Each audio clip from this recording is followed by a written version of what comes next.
Wala pang kalamansi yan ha. Pero ang sarap. Isang magandang araw na naman mga ka-DJ Elmo, tayo na naman ay maglalakbay at pupuntahan natin ang isang Nanay Silas Kitchenette. Dito lang yan sa Dinulupihan, Bataan. Tara! Good morning mga ka-DJ Elmo at nandito tayo ngayon sa Santa Isabel, Dinulupihan, Bataan. At dito natin bibisitahin ang Nanay Silas Kitchenette. Kaya naman titikman natin ang ilan nilang pagkain dito sa Nanay Silas Kitchenette. At syempre, grabe ha, mukhang masarap at kabang-kabang ang kanilang mga pagkaing niluto. Okay, tara, bisitahin natin.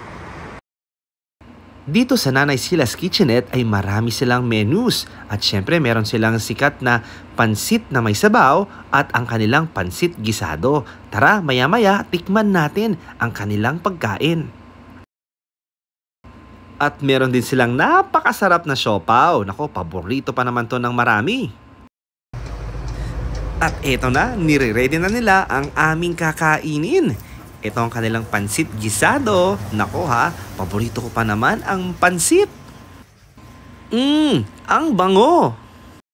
Wow, talaga namang may pa-toppings na ha. Nako, excited na talaga akong matikman ang kanilang pagkain. Eto na, mainit-init pa dahil bagong-bago. Nako, may toppings din na egg at lalagyan din nila yan ng garlic. Wow, kakaiba yan ha. Okay guys, syempre titikman natin, yun ang hindi mawawala. Kung ano ba ang meron dito sa Nanay Silas Kitchenette.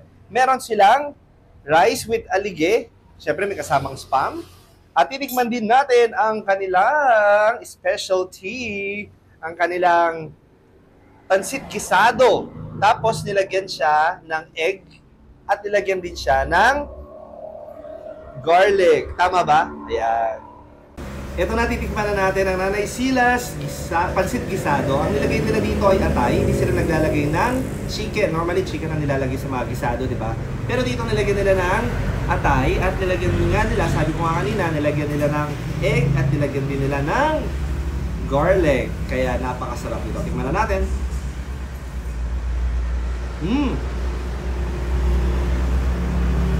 Malasang malasa yung pansit gisado nila dahil sa atay. Plus, nilagyan pa ng garlic. So, talagang mas malasa yung pansit nila to any other pansit gisado. Diba? Tara, kain tayo. Wala pang kalamansi yan ha. Pero ang sarap. Next naman, ito, titikman natin tong rice nila na may alige. Grabe, napakasarap alige yan ha. At merong spam dito. So, tara, tikman natin. Actually, aligi pa lang ulam na. Ang sarap! Masarap guys. Kasi aligi pa lang, parang crunchy yung aligi nila, no? Masarap siya. Sila rin nga palang gumagawa ng aligi nila dito, ah. At para madali ninyong makita, ito po ang Nanay Silas Kitchenette. Tabi lang po yan ng Rusi. Dito sa Dinulupihan, Bataan. Ayan. Hello, good morning po. Ako po si Camille. At Mitch. kami po yung isa sa mga cook ng Nanay Silas Kitchenette. Ayan, napakahabol naman talaga ng mga owners natin, no? So, paano po kayo nag-come up sa Nanay Silas Kitchenette? Oo nga. Hindi si Nanay, di ba? May Yung idea kasi talaga na ito nagsimula, gusto ni Nanay ng canteen, small canteen. Tapos, since na yung fish pond is every 6 months ang harvest, wala naman kaming ginagawa. Kaya, naisipan namin mag-open ng ganitong business para habang walang ginagawa, may income na dumarating. Oo nga naman. Kaysa nag-aantay ng 6 na buwan, di ba? Kaya tambay-tambay lang, tutulog-tulog. Oo. Saka isa pa, meron kasing business na crab base. May crab base business si Mitch. So, gusto namin i-showcase yung alige fried rice sa Nanay Silas Kitchenette para na rin ma-promote yung crab base business. Ano naman ang mga specialty niyo po dito sa Nanay Silas Kitchenette? Unang-una, ang specialty kasi ni Nanay Sila talaga ay pansit may sabaw at pansit gisado. Okay. Pero dinagdagan lang namin ng aligi fried rice menu para din matikman ng mga tao yung aligi rice nga. Actually, yung pansit bisado, yung pansit may sabaw, is na-adapt namin siya as sa Guagua na nag-originate talaga, Guagua, Pampanga, ng mostly ng mga refreshment. Ang specialty nila is pansit may sabaw and pansit bisado. Ang pinagkaiba lang ng sa amin, liver yung ginagamit instead na chicken or pork. Kaya masarap siya, guys. At meron pang Fried garlic. fried garlic. Toppings.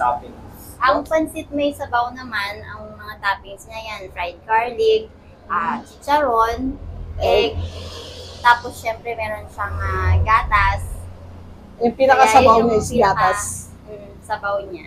Gatas. Yes, gatas yung Marami pinakasabaw nga niya. nagsasabi, yung iba, dumadayo pa dito, yung mga tito niya, kasi iba yung lasa ng pansit may sabaw dito kaysa sa guagua, mas malasa daw dito. Di ba may crab paste yung rice ninyo? So, sino gumagawa nun? Actually, yung crab paste is recipe ni nanay. Si nanay talaga yung nag-come up sa idea na mag-aligate. Magluto ng aligi. Magluto ng aligate. Siya talaga yung nagkaroon ng idea. Sa kanya rin recipe yun. Old recipe. Kaya pala Nanay Silas din. Yes. Dahil yung mga recipe, Kaya sa nanay kanya galing. nanggagaling. Oo. Kaya nanay galing. Tapos, Kahit ilang oras Friday. niluluto ang crab Mostly, paste? depende kung ilang kilo. Pag 5 kilos, inabot siya ng 4 to 5 hours. All Cooking natural time. naman yung ingredients niya. Walang added extenders ang crab paste ni Nanay. Pure aligi talaga yung ginagamit. Imbitahan niyo naman sila, ang mga manonood natin, na pumunta dito sa Nanay Silas Kitchenette. Go! Alino po kayo at tikman niyo po ang recipe ni Nanay Sila. Meron po kaming aligi fried rice menu at siopaw, pansit gisado, pansit may sabaw. Kakaiba pong lasa, bagong-bago sa panlasa ng mga estudyante. Meron din po tayong free delivery from Layak to Dinalupihan Market. Kaya order na po kayo. Ang number po namin ay 0976-395-9908 at 0985-394-7265 or mag-message lang po kayo sa Nanay Silas Crab Paste page.